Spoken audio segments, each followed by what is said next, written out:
Morning folks. I get asked a lot in my comments about various pots and pans and things that I use on my videos, so I thought it'd be a good opportunity to go through the pans that I use. So I think the best thing to do is to break them up into categories depending on what I'm using them for, and that'll just kind of help. You know, some pots and pans I'll use for backpacking trips where weight is important, you know, but I'll use a whole different sort of set of pans if I'm going on a canoe trip, for example, because weight isn't such an issue. So I'll do that, and what I'll do is I'll put links down below for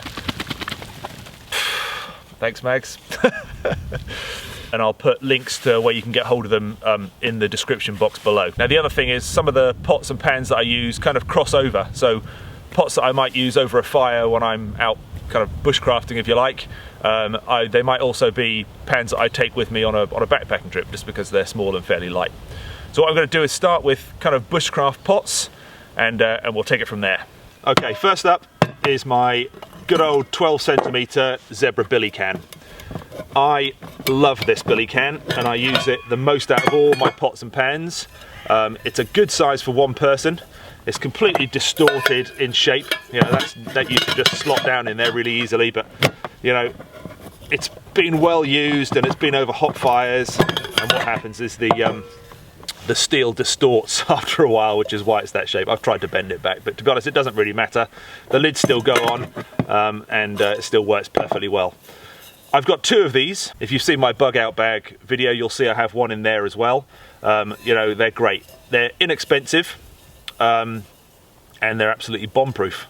You can hang them over a fire, you can transport stuff in them, you can even get these little metal clips so that when you have the original handle on, and I'll talk about that in a minute, when the handle is in the upright position, it locks the lid on, which is really handy, and it comes with a little steamer dish which just sits inside, which is quite useful. You can use it as a makeshift frying pan, or you can just use it for eating out of, or you can use it for its intended purpose, which is steaming. So if you crack a couple of eggs into there, put some water in here to boil for a hot drink, you can steam your eggs at the same time. It's really good. So yeah, big fan of this. Originally it came with a rigid bail handle, and the other one that I have still has that bail handle on. But what I found is, because I haven't got those clips, it just used to fall down all the time if I just nestled it in the fire. It's fine obviously if you're hanging it up, because that holds it in place, but it really irritated me that it kept flopping down. So I replaced it with a steel cable, and I've just got some brass tubing which I crimped to hold it all together and cover up the raw cut edge of the steel cable, and that works really well.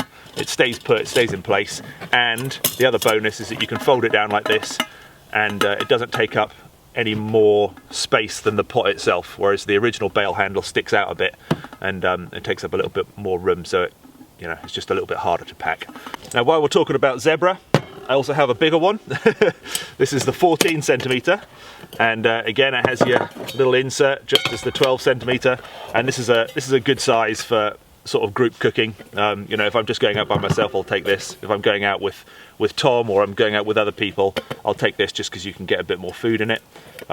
You can also use these for baking in, and if you go on the Firebox channel, the Firebox YouTube channel, he has all sorts of really good ideas about what you can bake in these things. This didn't come with the metal clips. I actually made this one here just to hold the lid on a little bit better, and more importantly just to keep that handle in the upright position.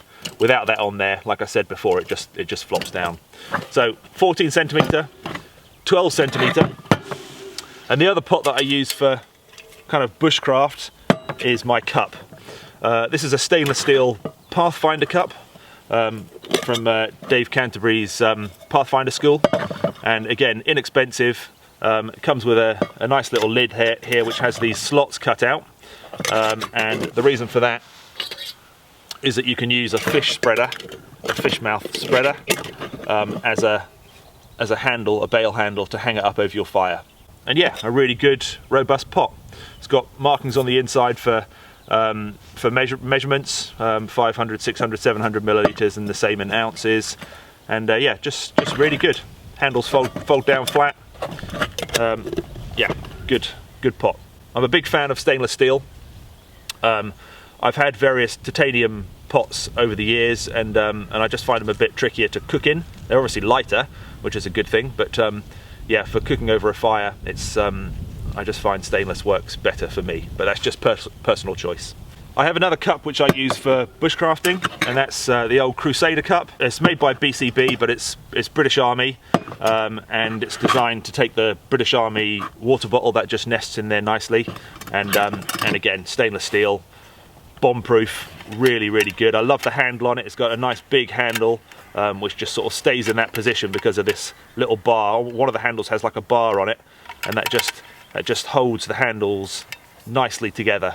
And yeah, it's just comfortable. It's a lovely mug. I used this for years and years before I bought this Pathfinder Cup, and to be honest, I think this is still the better cup. Next, on to frying pans. I have this plate which I bought. It's made by Lifeventure, and it's made from titanium.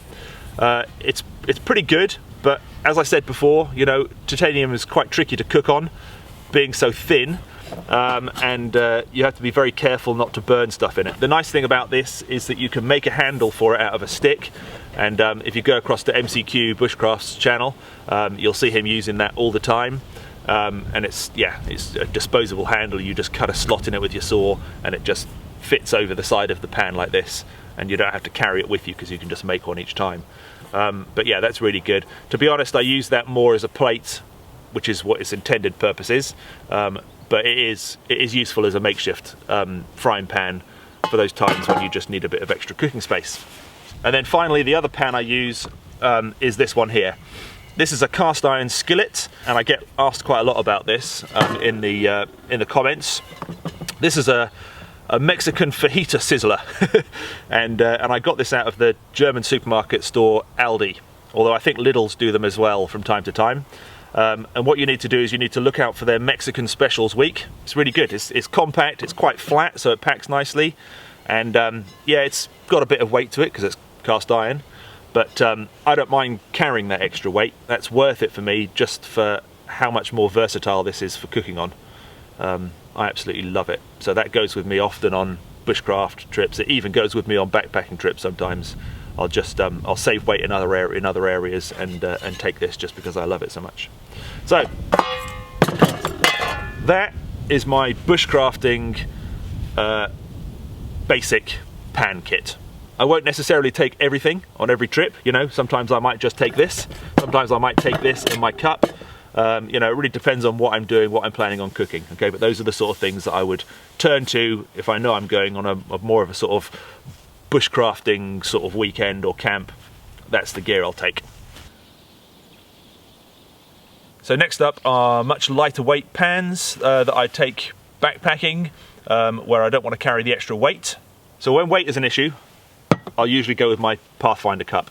It's big enough for one. It's big enough for me to rehydrate a dehydrated meal, or, you know, do a sort of one pot stew or whatever. And you know, it's light. It doesn't weigh very much, and it's ideal for those sort of like solo trips where weight is an issue. If I think I'm going to be frying anything, I may take my titanium plate as well, and you know, those two together, they just hardly weigh anything. You know, that's quite an ideal kind of setup for me when weight is an issue. The other thing I'll more than likely have with me is my stainless steel water bottle. This is a single skinned stainless steel bottle, and the lid completely comes off, and using the old fish spreader again, I could fill this up with water, hang it up over a fire, and I could boil a litre of water fairly quickly in it. So that kind of doubles as a cooking pot as well as a water bottle, which is handy. I like it when items have more than one use, especially on backpacking trips where weight and space is an issue.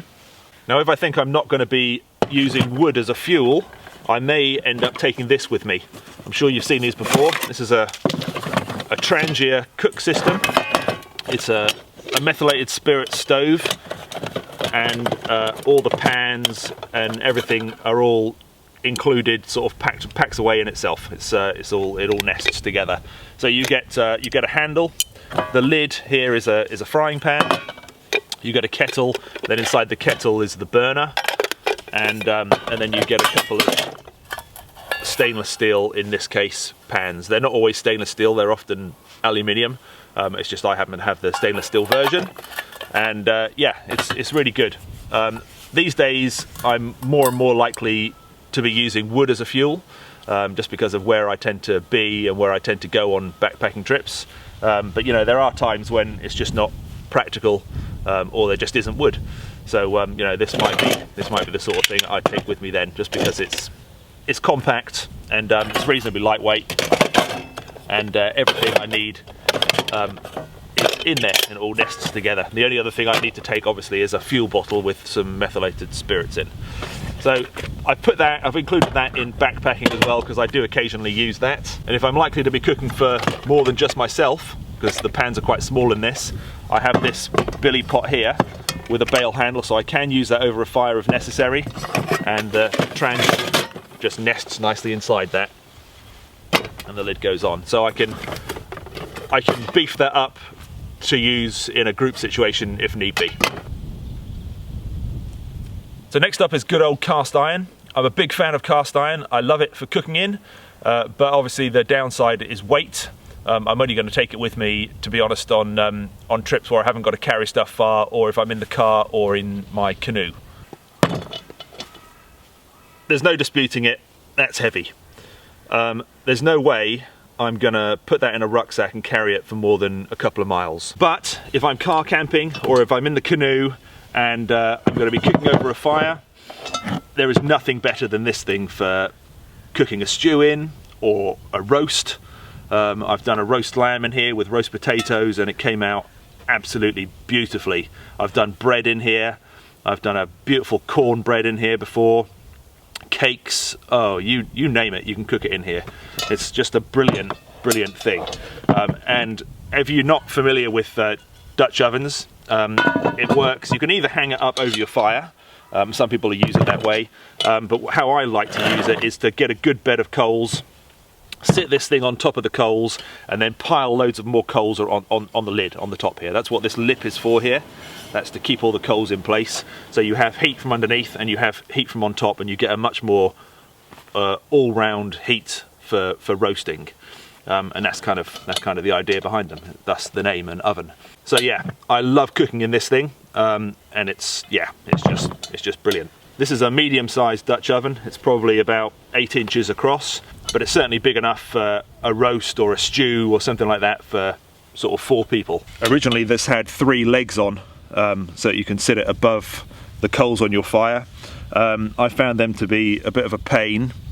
They kept getting snagged in the bag that I store this in, and so I decided to cut them off. And do you know, I've never missed them. You know, you can keep them on there if you want. They've obviously put them on there for a reason, but yeah, it works perfectly well without them, and it just means that the bottom is nice and flat, so you can you can just put it on your coals direct. I've already talked about my skillet, and that's perfectly sized for one person. You know, for a fried breakfast or something like that, it's ideal for one person. If I'm going to be cooking for more than one, I have a much larger frying pan here. Please excuse the state of it. I got it out from storage this morning, and I've noticed there's a few spots of rust that are coming through, so I'm going to have to address that when I get home. You do have to take care of cast iron. It needs to be well seasoned. You need to season it before you use it. Basically, it puts a coating on it, and the more you use it, the more frequently you use it, the better. I haven't used this for a while, which is why I've starting to get some of these rust spots on there, but I can deal with that with some wire wool and re-season it, and that'll be fine. But yeah, that's a decent sized frying pan. That will do a group breakfast, no problem. When I got home from filming, there was a package on my doorstep, and in that package was this little beauty.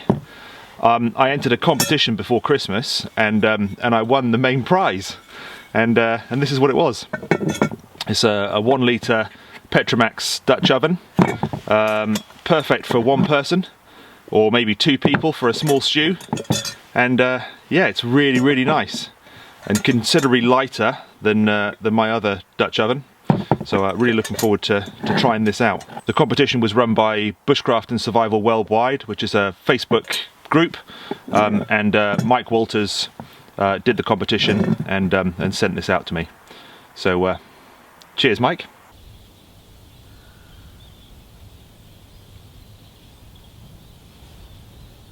Next up we have kettles. They're pretty much overlooked often, but you know, they're obviously ideal for boiling water. I've basically got 3 kettles that I use.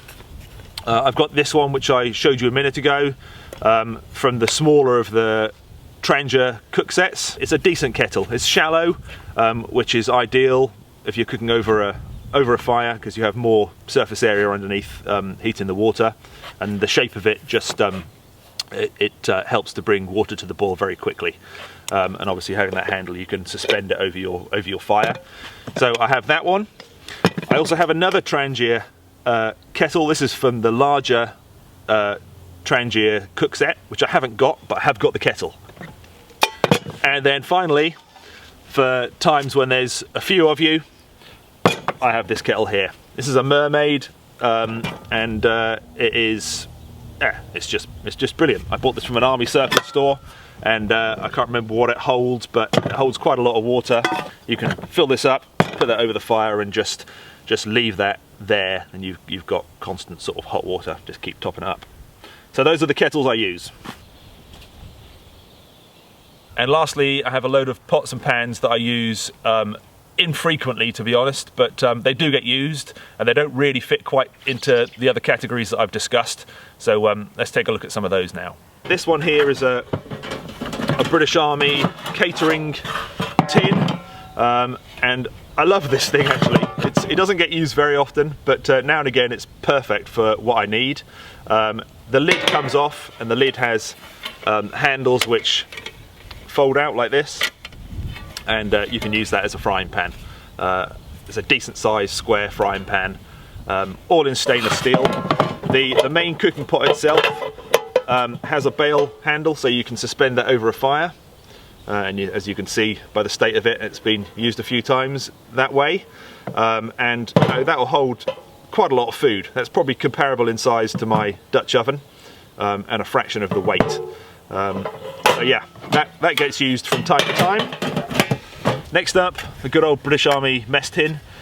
This I use, to be honest, more as a plate, but obviously you can cook in it. It's metal, and there's usually 2 of these. I have got the other one, but I couldn't place my fingers on it before I came out this morning, so that's around somewhere. But the other one nests inside this, and yeah, they're fairly compact, and the handles fold in, aluminium, quite lightweight, and yeah, good for cooking whatever you want, heating up water. It'll take one of those boil in the bag MRE style meals quite nicely. You can just sit that in there, cover it with water, bring it up to the boil, you've got your meal, and then you've got some water for a hot drink as well. So they're designed so that if you cook in the smaller one, you can use the larger one as a lid, which is handy. And yeah, they're just you know, simple but good. And then finally, I've got this pan here. This is made by a Chinese company whose name I can't pronounce, and yeah, it's got a folding handle.